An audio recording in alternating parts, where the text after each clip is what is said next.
Hello guys, welcome to our channel. So, meron naman tayong panibagong video about sa ating Microtech. So, meron akong existing na voucher sa aking Microtech sa aking voucher type. So, meron akong server about dito sa Micmon. So, tuturo ko dito is si existing here's my existing dalawa lang po ang nakakonect is dalawang active. So kung paano tayo mag-generate ng voucher. So ito po yung aking dashboard. So kung pupunta tayo dito sa ating uh, generate hotspot user or add hotspot user dito. So titingnan natin ito, hotspot voucher. Click natin itong voucher. So meron akong create apat na profile ay ito is 4 hours, 24 hours, and 7 hours. So kung makikita natin meron na tayo ditong naka-generate na profile. So kung mag-generate po tayo nito, say for example, default ito is profile item. So create po tayo ng profile. So punta lang tayo dito sa hotspot, then create add profile, click natin ito. So maglalagay lang tayo dito, papangalanan natin it is 1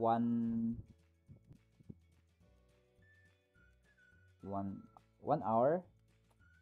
Say for example 1 hour then address pool natin is sa akin ito, it is pool 7. Then third user isa lang po, hindi pwedeng marami. Ayan, isa lang dapat ang makakonect.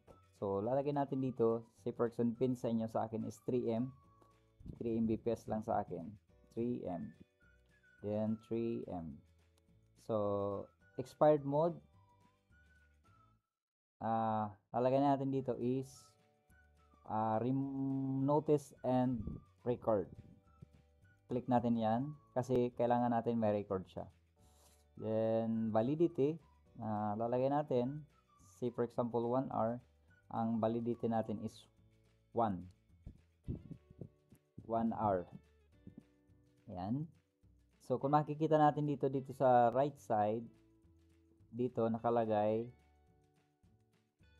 ang ito, username, yan, only one device, remove users, deleted, yan. Ito yung nakalagay, example, dito sa ating format validity. Kung 30 days, 3D, 30 day, 30 days, 12 hours, 12 hours din. Kung 30 minutes is 30 minutes. Kung 1 hour, 1 hour din ang nakakalagay natin.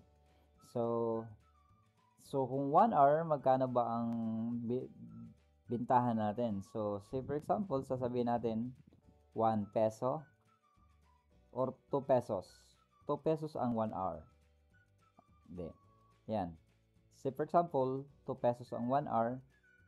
1 hour natin is 2 pesos. Kasi ngayon, siyempre marami na kasing kakompetensya. So, lalagayin mo is 1 hour. Then, 1 hour din ang, say for example, dito lalagay natin is 1 hour. 1 hour ang name niya. Then, validity is 1 hour. Price, 2 pesos. Selling price natin, 2 pesos.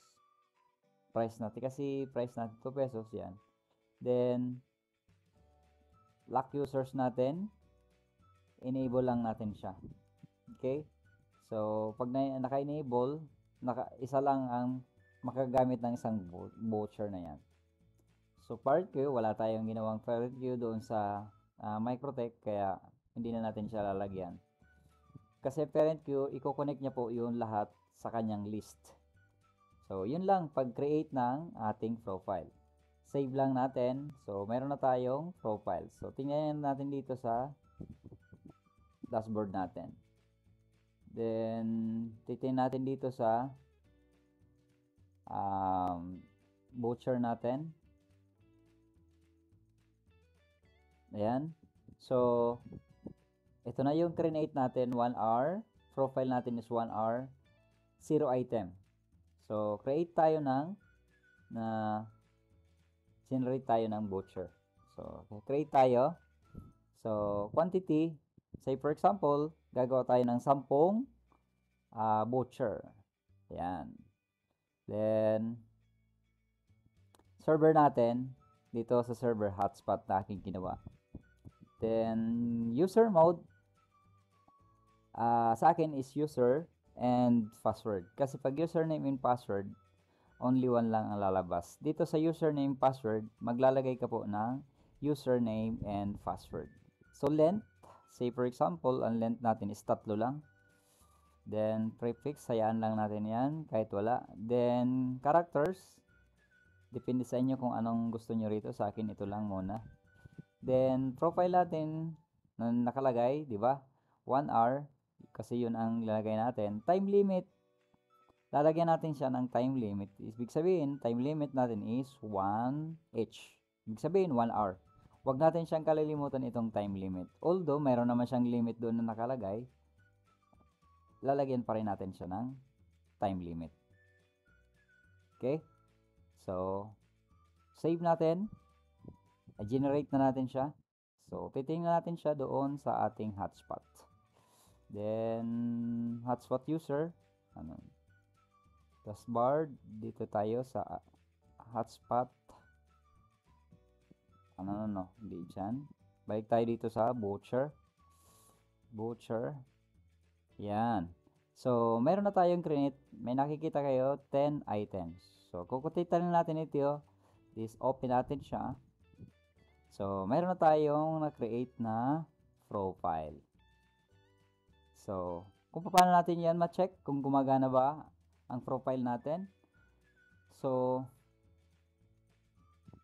kailangan natin itong i-login. Okay? So, try natin siya. Login. Try natin i-connect sa Wi-Fi.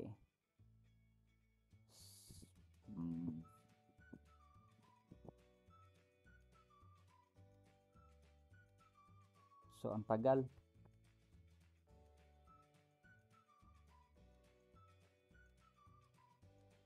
So, dito, click natin itong hotspot. May ginawa akong hotspot. Then, i-connect natin. Try natin itong ginawa nating profile.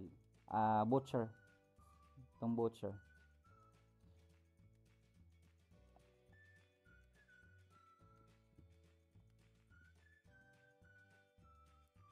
Okay. So, try nga natin itong butcher. Butcher natin. Pili tayo ng isa rito.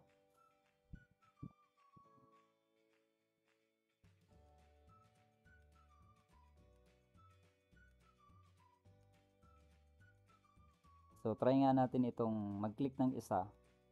Ayan. Click natin ito. So, try natin itong i-print. So, kuha tayo ng isa rito. Ayan. Ayan. Kuha tayo ng isa. Copy. Tanggalin ko yung wifi. Done ko. ISIS. Connect natin.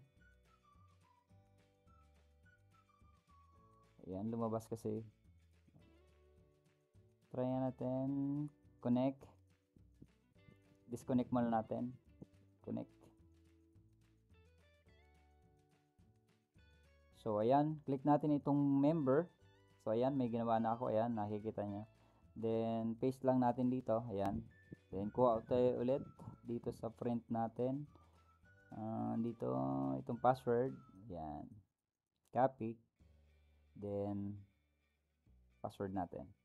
So, ayan. Naka-create na tayo. Then, try natin kung gumagana ba. Login. So, ayan po. Nakapag-create tayo. Ayan.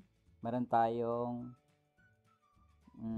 nakalagay 1 minute refresh. Ayan. So, since log out natin para makita natin siya. So, ayan po. Meron tayong 59 minutes and 41 seconds. So, that's it guys. So, at least alam nyo kung gumagana ba yung ating voucher.